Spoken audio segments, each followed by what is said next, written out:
Pessoal, essa é a tela do Windows, certo? Vocês estão vendo aí. Vou mostrar para vocês como acessar as informações da máquina, do sistema, tá? Bem simples, você vai em menu iniciar, eu estou usando o Windows 10, tá? Ali era o Windows 7, a interface é diferente, certo? Você procura o computador, tranquilo?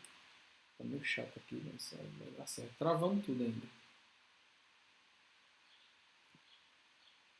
Computador. Eita, preciso formatar, viu, cara? Precisa, cara. Deixar aparecer pra vocês verem como tá lento, né? Manda pro Denis. Aí vai estar pior no computador. Aqui você Ei, vai rapaz, logo isso onde não tem trabalho de cabo, não. gente, você vai logo onde tem propriedade. Tranquilo? Quem está no Windows 7, você vai a mesma coisa. Botão iniciar, vai lá no meu computador, clica com o botão direito e clica também em propriedades. Certo? Clicando, você irá abrir uma janela com as informações do sistema. Tá? O meu aqui está abrindo ainda. Pronto. Essas informações aqui são referentes ao processador, o meu é um Core i3, a quantidade de memória RAM disponível e utilizável, que eu estou com 4 GB de RAM, só utilizável 3,87. O sistema operacional, a arquitetura, que é 64 bits. Tá? A avaliação que não aparece aqui, tranquilo, que eu nunca fiz. O nome do computador, certo? O nome do grupo de trabalho, essas configurações que você faz quando está instalando o Windows, certo? E aqui a licença, tranquilo? Então essas são as informações. Como é que eu faço Que para ir licença, cara? ele está licenciado aqui, tá? No Windows 10 aparece diferente. Aparece aqui o Windows ativado. Aqui não. Como é a versão Windows 10, ele está licenciado. Eu posso alterar a chave do produto, tá? Mas ele está licenciado aqui. Se não tivesse, ele estava dizendo, pedindo para a licença, já tinha vencido o prazo e aquela coisa toda. Tá bom? Então eu posso vir aqui na minha esquerda, gerenciador de dispositivo, e eu vou ter todas as partes do meu computador, igual a gente viu hoje pela manhã. Tá? Deixa eu abrir aqui. Queria que fosse mais rápido, ganhar mais tempo. E aqui eu Nada posso não. instalar os drives por aqui, se eu tiver já os arquivos, ou eu posso baixar o arquivo lá no site e executar, dando 2 cliques. Tranquilo? Então, pronto. Aqui, deixa eu ver se dá para dar zoom. Aí é cai cravar tudo mesmo, pelo visto. Chega, Brasil. Pronto. Certo? Os adaptadores de rede, todos os drives de redes aqui, certo? Cláudia, desse tanto de drive que eu vou instalar? Não, a gente instala um drive e ele pega todos os sistemas disponíveis, todos os arquivos disponíveis no sistema e acaba que criando vários outros arquivos, tranquilo? Então esse aqui é adaptador de rede, tá? O nome do meu drive é esse daqui, ó, esses dois aqui, tranquilo? Aí adaptador de vídeos, drive de vídeo, tá? A numeração dele, a parte de bateria, o computador em si em geral, certo? Desinstala esse drive, Reckless. Não, não vou fazer isso não, macho. Áudio, tá? Vídeo e jogos, tranquilo? Os drives de áudio aqui. Se aparecer algo, deixa eu procurar se está faltando algum drive aqui. Meu. Todos os drives vai ser. Eu instalei todos, eu acho. Estão instalados, todas as portas aqui, certo? Pronto. Outros dispositivos. O que está aparecendo, Cláudio? O que é isso daqui? É o meu mouse que eu estou usando aqui, um mouse que eu conectei via USB. Cláudio, mas está aparecendo um sinalzinho de exclamação amarelo. E o mouse está funcionando? Nem sempre quer dizer que o sinalzinho amarelo está pedindo para você instalar o drive que ele está faltando. Às vezes é um alerta que esse drive não é o mais adequado, é um alerta que eu estou usando o drive genérico, ele não reconheceu o drive mesmo disponibilizado pela marca desse mouse, mas ele está usando um drive genérico aqui do próprio Windows para poder reconhecer, certo? Aí se eu tiver essa marca do meu mouse e o drive original, quando eu clico em instalar, ele só aparecer aqui reconhecendo mouse tal, da marca tal, tá? Tranquilo? Entendido essa parte?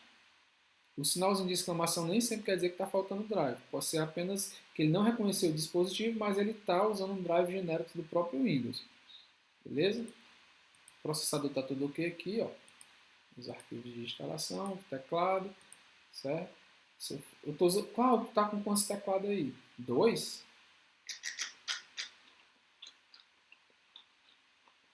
Eu estou usando aqui um teclado sem fio também, tá? Por isso está aparecendo 2. E aqui o meu HD, o drive do HD, eu mexo tudo aqui também. Certo? Beleza, isso aqui é o gerenciador de dispositivo, mas o que eu quero mostrar mesmo é o gerenciador de tarefa, igual a gente fez hoje de manhã. Para me acessar, você vem aqui embaixo na barra de tarefa, aqui o zoom, botão direito, e aí você vem em gerenciador de tarefa. E aí eu vou explicar rapidão aquela partezinha que nós vimos. Aqui está diferente do que tem lá, certo, pessoal? Mas é muito parecido, cada versão, que é o Windows 10. Tá? Aqui vem os processos e os aplicativos. Lá não. Tinha a barrazinha de aplicativo aqui em cima de processo. Tá? Se eu quiser encerrar aqui o Chrome, lógico que eu vou encerrar agora que eu estou usando. Eu posso clicar nele aqui e finalizar a tarefa, forçar, encerrar ele forçadamente. Neste instante ele travou, eu usei isso aqui para poder encerrar logo e reiniciar ele. Tá? Aí aqui eu tenho informações de quanto esse cara aqui está usando no meu computador. 65%, ele não, no caso, aqui em cima é no geral. Tá? Aqui individualmente, eu estou falando que está usando 20%, só o Chrome. O Chrome é uma das coisas que mais usa CPU e memória RAM. Tá? Só da minha CPU ele está usando em torno aí uma média de 20 a 25% da minha CPU e ele come demais memória RAM. Tá? De 4 GB ele está usando aí mais de meio GB. Só o Chrome ligado. Tranquilo? Do meu disco, do HD, eu estou usando menos de 1 mega, a taxa de transferência no caso aqui, certo? Na rede ele mostra aqui. O uso da minha bateria, ele é altíssimo, tá? Tranquilo? Embora tenha aqui uma coisa, ó, esse sistema aqui é um processo do próprio Windows para mim poder executar a câmera, as coisas que estão rodando aqui na minha máquina. Ele consome demais, em alguns momentos, a minha bateria. Vocês viram neste aqui que estava muito alto, certo? Ó, alta, moderada, tranquilo? Isso aqui é só a título mesmo de informações. Claro, o que eu ganho com isso? Às vezes você pode desconfiar que sua máquina está descarregando muito rápido. Você percebe que o processador tá sendo muito utilizado, está travando muito. É bom às vezes você dar uma olhada e ver quem é que está consumindo muito isso aí. Às vezes talvez seja um programa que você não instalou esteja aqui, seja um vírus, tá? E você, pô, que programa é esse? Aí você vai lá no Google, bota o nome do programa, que você não conhece, aí ele diz lá o que é. Aí você vê que aqui está usando bastante do meu processador, a memória RAM está comendo muita energia. Que programa é esse que eu não estou usando? Certo? Então você desconfie logo que tem alguma coisa errada aí, tá? Aí vem o desempenho da máquina, ó, que eu mostrei lá também, CPU, quanto que está usando aqui, da minha CPU, da memória, tá? No geral aqui, ó. Da minha memória eu estou usando aqui de 3,4, estou usando 2,7, tá? Só tem 1 GB disponível. Então, tem muita coisa na minha máquina que está comendo muita memória. Do meu disco, o HD no caso aqui, do que eu estou usando.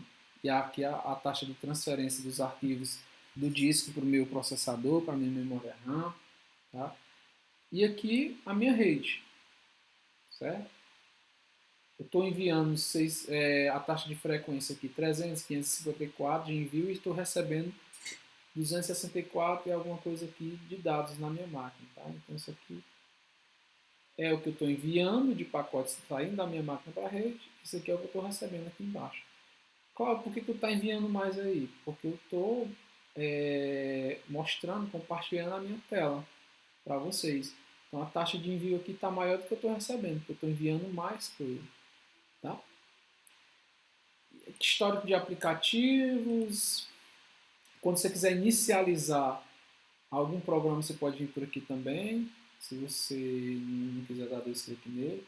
Aquela parte lá de usuários, tá? Eu só tenho esse usuário aqui na minha máquina. Se tivesse um convidado, se tivesse usuário família, ia estar aparecendo aqui. E se eles estivessem logados, ia aparecer enquanto eles estavam usando aqui da CPU, da memória, do disco, né, e da minha rede, certo? Se eles tiverem iniciado a sessão. Como eu só tenho aqui o cloud mesmo, todos os aplicativos que ele está usando aqui, ó, posso controlar, tá? Quando tem mais de um usuário, eu posso mandar uma mensagenzinha para o outro, tá? Se eu quiser deixar a mensagem para quando ele abrir, vai aparecer lá. Ela vai aparecer aqui mensagem. No Windows 7, pelo menos, eu tenho certeza que isso funciona, está disponível. Detalhes, tá? Aqui são os arquivos de sistema em execução, tranquilo? Um monte de arquivos aqui, .exe do Windows. Gente, é tanto arquivo, é tanto programinha em execução, enquanto eu estou usando o sistema operacional, que você não tem noção. Tá? E os serviços, que eu falei também na aula de manhãzinha, né? Por exemplo, identidade do aplicativo, ele está parado aqui, é um serviço que eu tenho disponível no computador. O serviço do antivírus, do AVG, está em execução, está funcionando, certo? Um serviço aqui, deixa eu ver de rede, ver se está aparecendo aqui.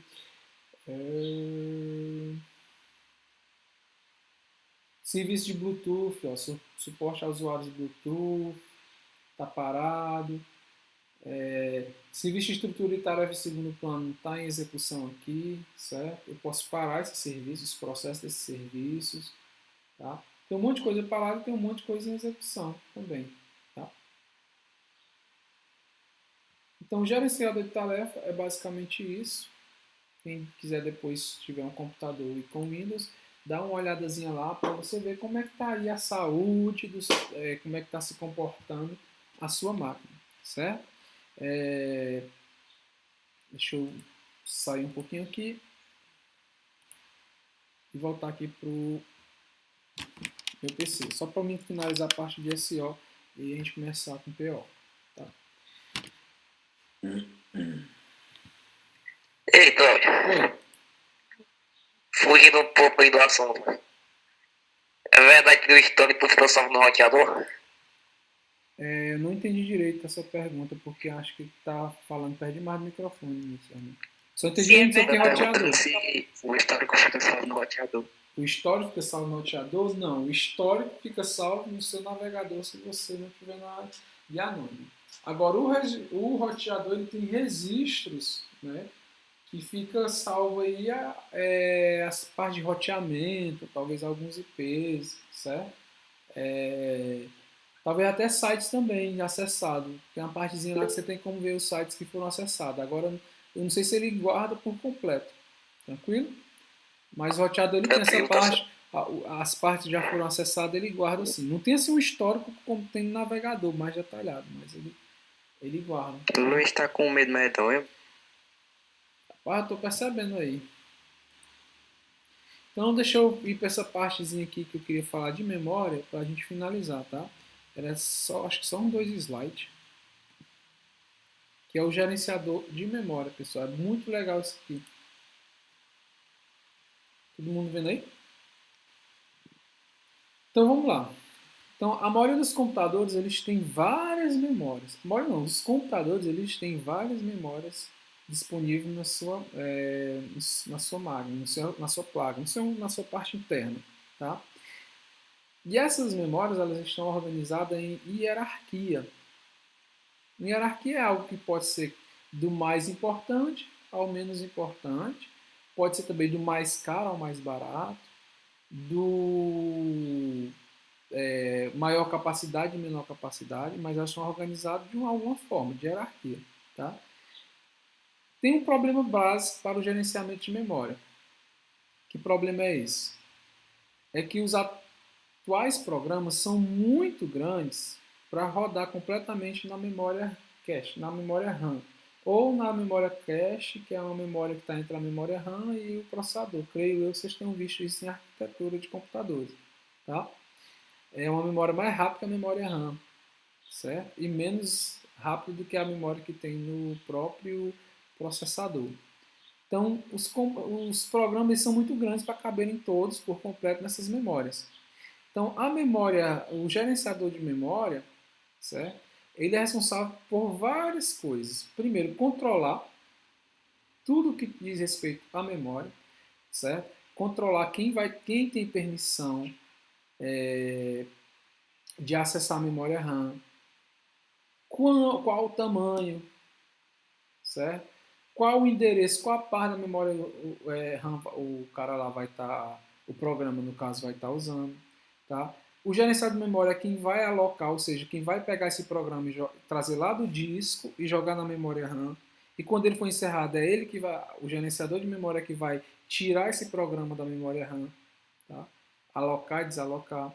É ele que vai fazer trocas de dados na memória RAM. Foi atualizado um dado do programa, ele vai lá na memória RAM e troca lá o dado que estava antigo pelo novo, certo? Ele vai trocar os processos que estão na memória RAM, tudo relacionado a isso daí, tá? Essa troca também ele fala muito a respeito do que está na memória RAM para o HD, tá? Ele vai trazer uma parte do arquivo que está lá no HD para a memória RAM. Aí a memória RAM está cheia. Aí ele vai tirar alguém da memória RAM para trazer o outro, que é mais importante. O programa que está requisitando a parte do programa do seu arquivo está lá no disco rígido, no HD. Aí ele vai lá, tira alguém da memória RAM, bota para o HD, pega a parte que ele está precisando do HD e traz para a memória. Então é o gerenciador de memória, esse cara aí, esse rapazinho aí, que é responsável por tudo isso, certo? Então é bem bacana o serviço. Se a gente fosse realmente estudar aqui a arquitetura do computador, a parte mais, como eu posso dizer, profunda dessa disciplina, isso a gente vê em faculdade, nem sempre vê tudo por completo, vocês iam ver como é complexo essa troca, como é que ele faz, como é que ele calcula o endereço, um monte de coisa. Mas eu queria que vocês ficassem sobre entender que o gerenciador de memória é o cara que controla, aloca, desaloca, faz a troca entre a memória RAM e o disco HD. Tá? Essas aí as principais funções do gerenciador de memória. Ainda sobre gerência de memória, é necessário para que o correto e eficaz funcionamento da manipulação das informações, ou seja, todas as instruções que o computador está executando, o que manda para o processador, o que tira do processador, o resultado, certo? Então ele é necessário demais para que isso aconteça. Então, com isso, esse negócio esse problema que a gente não consegue jogar todo o programa na memória RAM, que ele é muito grande, e todos os programas juntos ainda vão ocupar mais memória ainda, tem a necessidade que o computador tenha diferentes tipos de memória, certo? Dois fatores são importantes para que a gente compreenda isso. Os tipos de memórias que a gente tem no computador, a velocidade dessas memórias e a capacidade dessas memórias também. Tá? É muito importante a gente saber diferenciar. Lembrem-se disso na vida de vocês, já que vocês vão se formar em futuro técnico de informática. Não é possível a gente implementar um sistema de computação com uma única memória. Ou seja, não é possível a gente implementar um sistema de um computador somente com a memória SSD. Não tem memória RAM, memória flash, memória de resistores, memória. Não tem como a gente ter apenas uma única memória. Isso é impossível, não vai dar certo. Porque essa memória não vai conseguir acompanhar o processamento do processador e o HD pode ser mais. Alguma coisa, sei lá, algum arquivo pode ser mais lento, não vai dar certo, vai travar, vai ficar esperando tempo demais, certo? Então, por isso que existem vários tipos de memória na sua máquina. E aqui a gente tem uma hierarquia de memória bem legal, com as imagenzinhas bem legal, tá? Eu vou falar da memória mais interna, da memória mais rápida, mais cara e de menor capacidade, que são as memórias dos registradores, memória cache também. Claro que memórias são essas. Se você pegar um processador, ela tem um bocado de botãozinho lá que são memórias, certo? Elas armazenam bits, armazenam bytes, pouquíssimas, a gente chama até de palavra, pouquíssimas informações. Então ela tem menos capacidade, mas ela é bem mais cara e ela é super, hiper rápida comparada com a memória RAM, comparada com o HD, comparada ainda mais com as memórias de fita magnética. Então, claro, quais são as memórias mais rápidas? São as memórias que estão dentro do processador, tá? E a memória cache, tranquilo? A memória RAM ela é considerada também uma memória rápida, porém ela é menos rápida do que as memórias dos registradores que estão dentro do próprio processador, tá? Mas ela ainda se encaixa numa memória interna, que a gente chama de memória principal. Ela é mais rápida, ela é mais cara do que um HD, do que um cartão de memória, e ela tem uma menor capacidade. Intermediariamente, aí no meio, nós temos a memória externa, que seriam os cartões de memória, HD, SSD, CD, DVD, né, o pendrive, que usa memória flash. Então, essas memórias, elas não têm um alto custo, mas também elas não são muito baratas, elas estão em intermediário, elas não são muito rápidas, também não são muito lentas, certo? Elas estão aí no meio, tranquilo? E por fim a gente tem umas memórias que a gente chama de fita magnéticas, que elas são bem mais lentas, o processo de gravar nela e de você ler o que tem nelas são bem mais lentas, elas são bem baratinhas, né? Então o custo dela é menor e elas têm maior capacidade.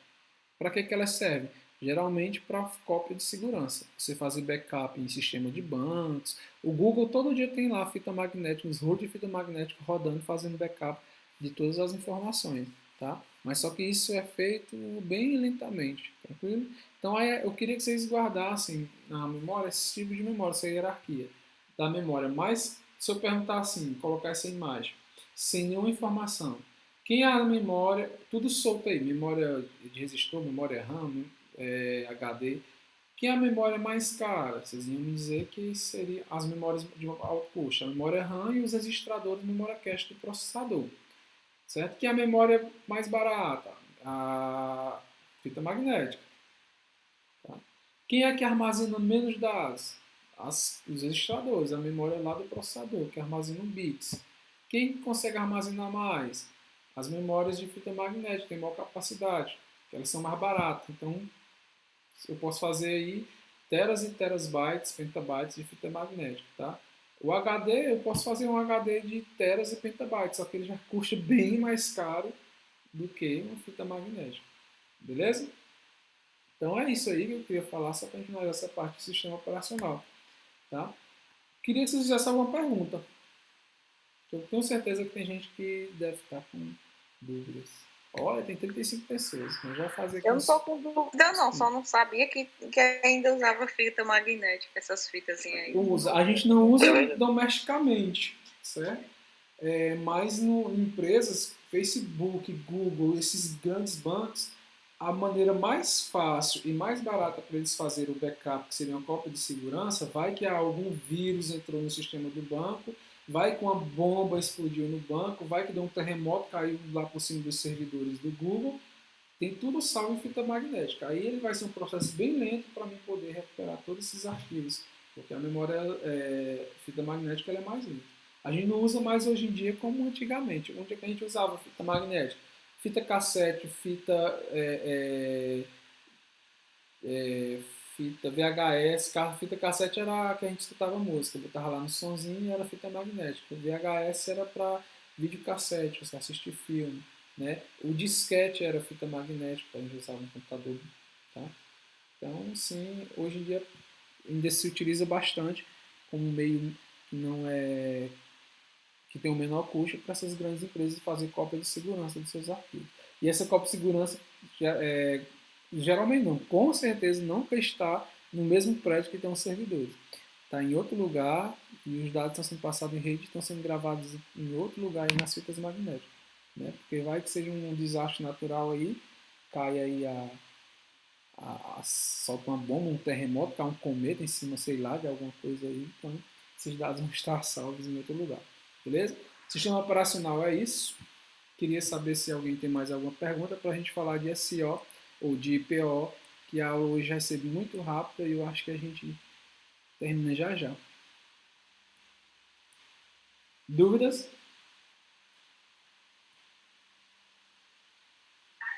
De boa, Cláudio. De boa? Show, Maria. Eu vou compartilhar esse material lá no ambiente também, tá, pessoal? Tanto de SEO como de PO. Tranquilo? Ei, Cláudio, Oi. tu ainda vai passar esses formulários que tu passa, que tem até uns videozinhos ajudando a entender melhor? Vou sim, seria nas atividades, né? Que você está falando? É, Pronto.